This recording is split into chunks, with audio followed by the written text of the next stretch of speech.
Virgo. Virgo, I popped in to see what's good with you for the rest of November. Hmm. I feel like you're trying to figure out what you want to do.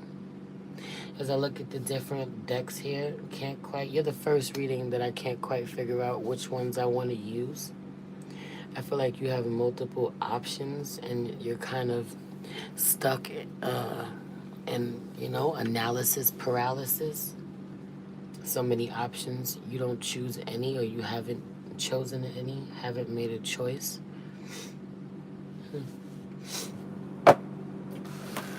I feel like you're supposed to go with the choice that would give you the most information, yet somehow that scares you. Or go with the person that could provide you the most information, but somehow that scares you.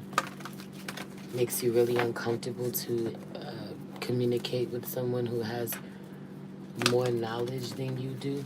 I also just really feel like someone could forget about you and it's not intentional at all. Like if you really want to learn something, Virgo, if you really want to inquire about something, you're going to have to be aggressive at this time. There's just too much going on, or there's other problems that are presenting themselves. Somehow you're easy to forget and it's not even personal. That fucking part. Ooh, I feel you getting really offended. Oh, you can't handle the truth. Awareness out here in reverse. This energy coming through loud. Someone really is just that all over the place. Someone really is just that forgetful. Someone really isn't thinking that way. Really didn't put two and two together. Awareness in reverse and truth in reverse. And I also really feel like, truth in reverse, your truth isn't someone else's truth. Someone getting a really bad rep for doing a lot of things on purpose. It's not even fucking intentional. They're really just in la la land. They're really just that unaware. At the same time, though, the problem is you can say whatever you want. Someone's a liar. Someone's a liar about how unaware they are. Someone lies to cover up their initial, forgetfulness or their initial mistakes. Like, instead of just admitting to the mistake, truth in reverse, they lie about it. And they want you to be quiet about it. Mental conflict. Like, that's not gonna work for me. You know? And I guess it's the frustration here is that you're always overthinking, you're always overanalyzing. You can't fucking help yourself. It's what you do, Virgo. So when you're dealing with someone who lacks awareness on this level, it fucking drives you crazy. What's even worse is if you're the Virgo who lacks this awareness. If you're a Virgo and you lack this awareness, because I feel Virgo masculines coming through with this energy. Especially even, I don't know why the fuck Chiron in Virgo is really loud. Because there could be a lot of wounds. There could be a lot of wounds that someone has that someone has because of this. Or they've had it hard all their life because of this. People are really rough when they communicate with them because of this. People have zero tolerance for them. Don't even give them a moment or don't give them the benefit of the doubt.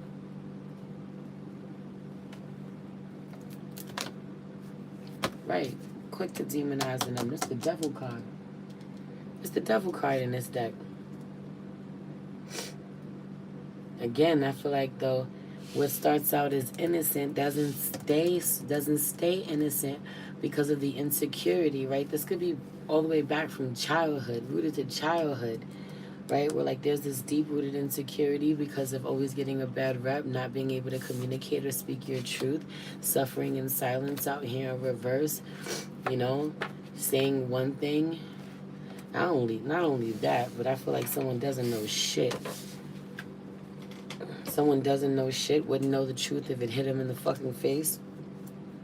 The only person who keeps it real in their life, the only person who tells the truth in their life, getting a bad rap, being demonized, being looked at as the bad guy, or a shit starter.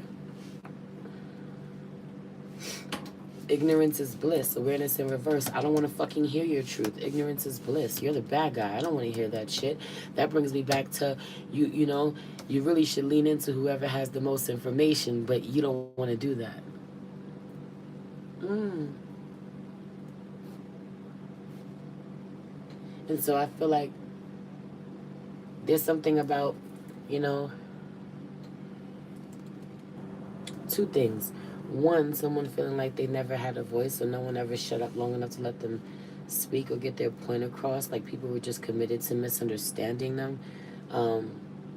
Now, having developed this insecurity when they feel like they're on the chopping block or they feel like they're under heavy scrutiny for things that they're not aware of, and people think that they should be, or they're intentionally forgetting or ignoring or being dismissive about or whatever the fuck, being cruel about, and they're really just in la la land. They're so insecure about being in la la land or being seen as like, you know, a bimbo or a fucking airhead that they just start lying about shit. They don't want to be seen as somebody who like the lights are on but nobody's home, and so to cover that up or to cover up being looked at as stupid, or out of the loop or slow in some way, slow to catch on in some way, they just lie about why they fell short, why they forgot, make up a whole story about how they were busy doing some shit they weren't doing just so that you could kind of get off their case about whatever they dropped the ball about when it comes to you. Or this is you doing this shit, yo, and thinking it's so clever and someone seeing right through your shit and then expecting them to shut the fuck up about it as well. Take this bullshit answer, suffer in silence, don't say anything, like you're not going to be thinking about the story they gave you over and over and over again, or about how you were affected by them not successfully showing up, or remembering whatever they needed to remember, being aware, caring, you not being on their radar to fucking begin with this awareness card in reverse. Right? Like someone's intuition, someone can't fucking continue to ignore their intuition. A lot of self-sacrifice coming through, or whoever this is expecting whoever they're dealing with to kind of show up in this way of self-sacrificing, and looking the other way while their needs are not being met, and so you're going to have a very unhappy divine feminine. I could see out here you have a very unhappy divine feminine. The Empress is not going for that shit. What do you mean my emotional needs is not going to be met? Choose wisely, make the right decision. Not only that popped out, right? Not only that, but a lot of things coming through with someone already proving that they're not making the right decision, or they have no intention to, and someone being stuck on the why. But why? Right? And as long as you're stuck on the why someone isn't doing what you need or want, or why someone isn't, helping to fulfill your needs in whatever way, the less you have to focus on the fact that you need to make a decision. That this isn't serving you, you're not getting what you want here, and that you need to move forward. But if I focus on why this person isn't doing this, and put all of my energy into trying to figure out why, I get to distract myself from the fact that I don't need any why. I don't need an explanation. All I need to know is that this person isn't showing up in the way that I need them to. That's all that matters.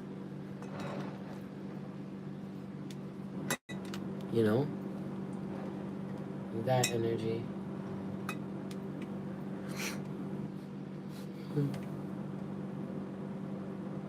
Have you been taking care of your plants? You need to take care of your plants. You need to make sure that you're working with all of the elements, Virgo.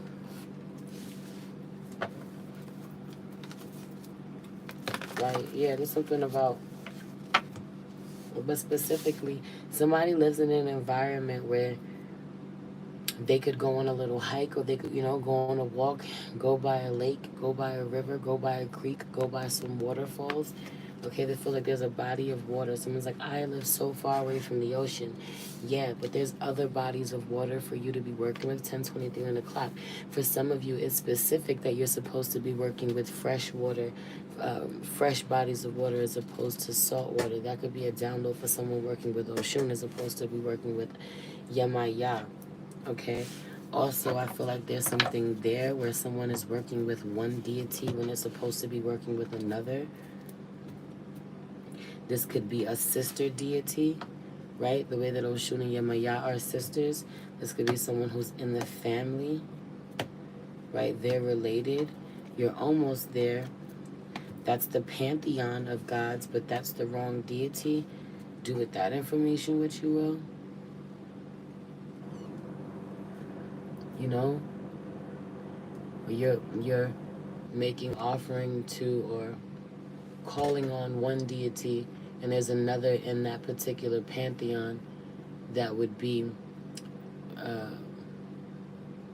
what's the word, more lenient with you, more giving to you, okay, more supportive of you. This is not the words that I'm thinking for you, right? Victory and success. Victory and success, you'd be more favored by that deity. 11:43 on the clock, you'd be shown more love. They'd be more receptive of your love. Some of you, whoever you're dealing with now, whatever you're doing now, you're not in alignment, isn't in your destiny. There's a certain deity that you feel called to or you want to work with, but it keeps you stagnant. It keeps you in a certain energy you're not meant to be in.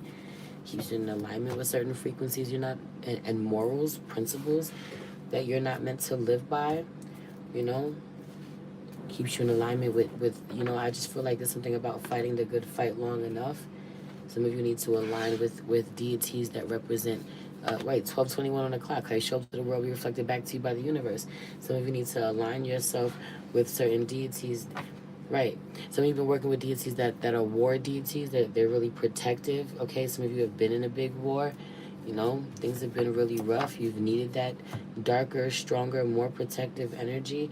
And I feel like, the Empress keeps popping out here in reverse, heart chakra out here in reverse, even as we talk about water, healing, emotion, matters of the heart, man.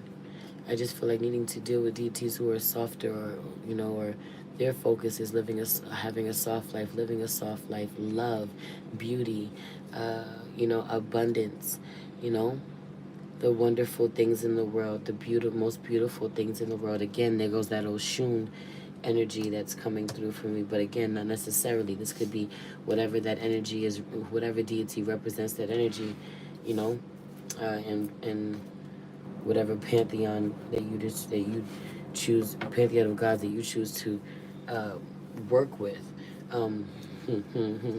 Deception and envy out here for some of you, right? And then love begins again. But for some of you, you can't work with both. You have to pick one. You can't work with both. Okay, or when you say my God is a jealous God, some of you are working with a certain God or a certain deity that is jealous of another relationship that you have, or you have them too close. You can't, if you have an altar, sometimes you can't have two orishas on the same altar. You can't have them too close to another deity that you're working with. Somebody's altars are too close. Okay, you're working with Ganesha right next to, Shango, or right next to Ilegua, and things are just not working out. Okay, some of you working with Sekhmet and you're working with Krishna at the same time, and it's just not working out for you, or they're too close. Their altars, their offerings, their candles that you're lighting, whatever the fuck. Anyway, I'm gonna leave it there. I love you. Fix that. Take care.